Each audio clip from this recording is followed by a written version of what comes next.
Let's go, guys. The LA Lakers are making moves. With the team they building right now, they're becoming more of the title contenders than they already were beforehand. Maybe just last night. I feel like that the moves to get guys like Rondo, Boogie, Danny Green, all those guys are going to be so huge this season for the Lakers.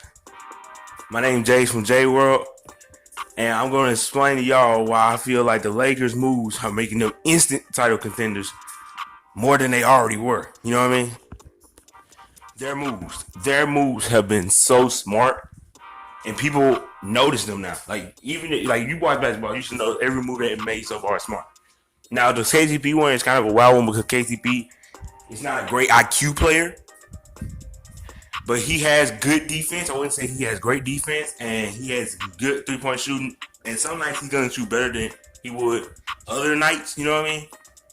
He reminds me of a younger, probably I say a better defensive J.R. Smith. So I don't feel like they're gonna sign J.R. Smith too because you already got a KCP and this same type of player. You know what I mean? But with the guys like Rondo, bringing Rondo back, a veteran point guard who I feel like is gonna come off the bench, whether people want to believe this or not, because I feel like he's a better point guard in the second unit. And LeBron's at his best when he plays point guard. So I would have LeBron around shooting guards in the starting lineup and let Rondo run the second unit with Cousins, actually. Because I want Cousins coming off the bench too. Because that makes the bench that much better. Because those two guys can run the bench while AD and LeBron, getting refueled, and getting, air on the bench. The guy Danny Green, a huge signing. I think it's Ray Allen to Miami-esque when you look at just how well of a shooter he is, how clutch of a shooter he is, and how he can just light up from three in any moment. You know what I mean? Now he had his cold streaks in the finals, but I believe that he's gonna be able to get over that. And playing with a guy like a LeBron James and Anthony Davis are gonna give him more open shots than he had when he was with Toronto, which is gonna help his game out tremendously. And not only is he a great 3-point shooter, he's a really good defender. So he can guard the two or the one on somebody's team and, contain them. I don't think he's locked down, but he's a really good defender that can contain a star player from keeping them from going off on us. You know what I mean? And guys lackluster or not as good guards won't play that well against the Lakers like they were last season, where the Lakers kind of got abused by guards when Lonzo Ball was out of the lineup. Bringing back JaVale McGee was huge because of the fact that people were talking about the front court of Al Horford and Joel Embiid. And I feel like the front court of JaVale McGee and Anthony Davis will be huge because one thing is JaVale McGee is one of the best, I wouldn't say defensive centers, but in terms of blocking the ball, he's one of the top centers. He can block, he can reject the ball at a high level. And he's not even afraid to get posterized, which I like. So he doesn't shy away from blocking either. He'll take that posterized here and there if he can get his blocks. And him with one of the best, if not the best defensive center in the league, or best defensive big man in the league, Anthony Davis on the same court at the same time, it's gonna do so much for the Lakers because big men will not be able to score, dominate on them. I don't see Joel Embiid, who's dominated the Lakers in the past, dominating them. I don't see that because those two tall trees are going to make it hard, especially Anthony Davis. From a defensive standpoint, it's going to make it hard for guys like Embiid to just go off on the Lakers. I've seen big men dominate the Lakers over time, and I don't feel like that's going to happen anymore with JaVale and Anthony Davis. And I ain't got started on Boogie, who, if you've seen him, is not a really good defender in terms of athleticism and movement, but his strength, you cannot post this man up. Like, you can post spin him and all that, but you cannot, body him in the paint and dunk hold him. You know what I mean? He's just too strong. I saw Marcus Gasol try to post him up, struggle, end up passing the ball out. I seen him dominate guys like Serge Ibaka and guys like Marcus Gasol in the paint because they just couldn't move him. And when they try to go for this shot, he doesn't have to do much movement to get up there and block him. So I think his defense is underrated, and I feel like it's gonna be very much utilized in the Lakers' new system, in the new system under Frank Vogel, which I feel like is gonna be kind of defensive heavy.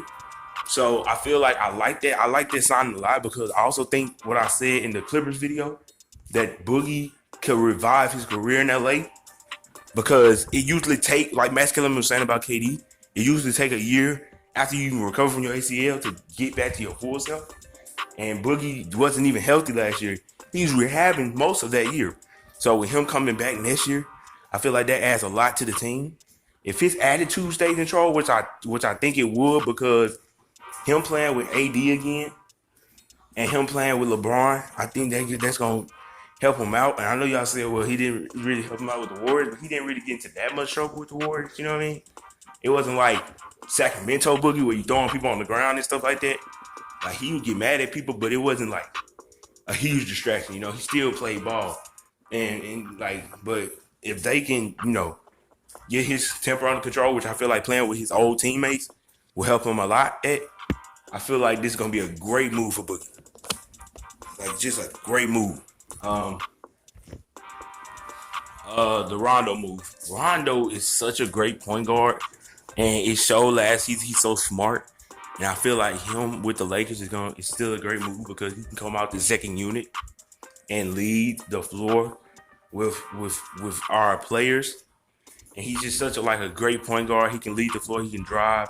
You saw him again in Christmas Day against the Warriors. He's such a good playmaker that he is gonna really dominate for the Lakers in the second unit. I don't think he's a starter with the Lakers because of the fit that he has with LeBron.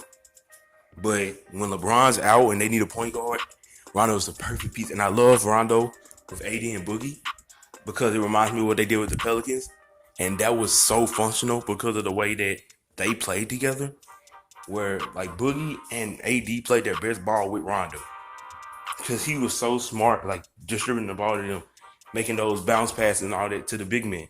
And I feel like he's going to bring that to LA, and that's just going to give another dimension of great offense for LA. So the Rondo signing, I think, was so underrated, and so he did these moves for the Lakers, and they are instant favorites, in my opinion. If you still favor the Clippers, I understand, because the Clippers still have a really good players, but just because of the fact that they got LeBron and AD, and I feel like people are sleeping on the fact that they got Boogie as well, those three guys, and they still got Kuzma, those guys are going to be so good for the Lakers next year. And if Boogie recovers to his full self, or even 90, 85%, he can still walk around and be 18 and 10. And that's going to be too good for the Lakers. And I feel like that's going to put them over the top. So with everything they have, especially with LeBron and AD coming back, the LA Lakers will be a show. The whole NBA is going to be a show. But I feel like if you just looked at the rosters and you looked at how they fit together, LeBron and AD have the best roster, in my opinion, of players. And I feel like it's underrated because people don't want to believe it. They want to be in denial because, it's LeBron, and they want to hate that guy. But if you watch basketball, you understand that talent-wise and just fit-wise, this Lakers team is probably the best team. And I think this was a great moves by the Lakers so far. I can't wait to see what they do further. I almost forgot about Quinn Cook. Quinn Cook's another really good player, really good spot-up shooter, a young player with championship experience, not a really emotional guy, don't come off the bench, probably play a little small point guard here and there, maybe be your starting point guard. I would not be surprised if Quinn Cook is the starting point guard for the Lakers. Because like I was saying with the LeBron thing, I would rather LeBron be the point guard. And Quinn Cook could be that guy. He's a point guard, but he's an off-ball. He could be your off-ball point guard. And I like that. And I feel like it's a good fit as well. Like, I just think the Lakers just made a great move. And I feel like that this is going to be a move that puts them over the Clippers, in my opinion. Because I don't feel like the Clippers signing anybody else. I feel like they were also kind of set. Whoever else they sign, I don't really feel like they be much different Lakers. But I think the Lakers are in a great place. And I feel like they should be feared in the West, in the West and the NBA, to be honest with you. So I think it was a great move overall, and I can't wait to see what happens next because this NBA free agency has been crazy. My name's Jay from J World, and I'm gonna be doing more videos like this all summer on all news and all sports news. If you like videos like this, like and subscribe, and let me know in the comments what else videos you like me to do. And that's all. Peace.